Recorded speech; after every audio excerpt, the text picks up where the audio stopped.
देश आत्मनिर्भरता की तरफ आगे बढ़ रहा है और इसीलिए अब अलग अलग missile force, rocket force, Ashni platoon, drone technology, इन सब में लगातार तैयारी की जा रही है और सुदर्शन चक्र को मजबूत किया जाएगा। ये पूरी इस समय भारत की तैयारी है। लेकिन ऐसे में ही प्रोजेक्ट गांडीव, जो डीआरडीओ का एक इम्पॉर्टेंट प्रोजेक्ट है, भारतीय वायुसेना को अस्त्रा मार्क 3 मिसाइल, जिसकी रेंज एयर टू एयर करीबन 300 किलोमीटर से ज़्यादा होगी, इसकी पूरी तैयारी की जा रही है। डीआरडीओ के मुताबिक अस्त्रा मार्क 1 ऑलरेडी भारतीय वायुसेना में शामिल है। अस्त्रा मार्क 2 की तैयारी की जा रही है और अस्त्रा मार्क 3 के आ जाने से जो प्रोजेक्ट गांडीव है उसमें तेजी आएगी और बियॉन्ड विजुअल रेंज, इसका मतलब यह है कि दुश्मन के रडार या दुश्मन की किसी भी टोही एरिया के यानी सर्विलांस के आए बिना आसानी से दूरी के साथ इस मिसाइल को फायर किया जा सकेगा और दुश्मन के पूरे खेमे को ध्वस्त करने की काबिलियत ये अस्त्रा मार्क 3 रखता है। इसीलिए एक बहुत ही इंपॉर्टेंट प्रोजेक्ट है। ये सिस्टम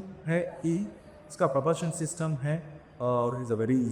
फ्यूचरिस्टिक टेक्नोलॉजी है और ये software adapted ramjet propulsion technology में काम करता है and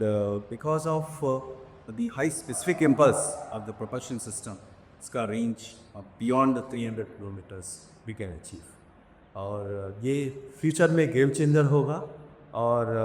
it will be we can beat the targets beyond 300 kilometres. वहीं दूसरी तरफ अब पिनाका का जो एक्सटेंडेड रेंज है 75 किलोमीटर से बढ़कर अब 120 किलोमीटर का भी ट्रायल लगातार किया जा रहा है ताकि जल्द से जल्द इसे भारतीय सेना में शामिल हो सके। तो एक तरफ जहां रॉकेट फोर्स, वहीं दूसरी तरफ missile force, high drone technology के साथ कैमिकाजी ड्रोन हो या फिर उसके अलावा सर्विलांस ड्रोन, इन सबको ऐसे तैयार किया जा रहा है ताकि भारत का सुदर्शन चक्र यानी पूरा जो एक आयरन डोम की तरह सुदर्शन चक्र होगा वो पूरा मजबूत हो सके और इसमें मजबूती मिल सके। हम आपको ये भी बता दें कि इस समय ब्रह्मोस, जिसकी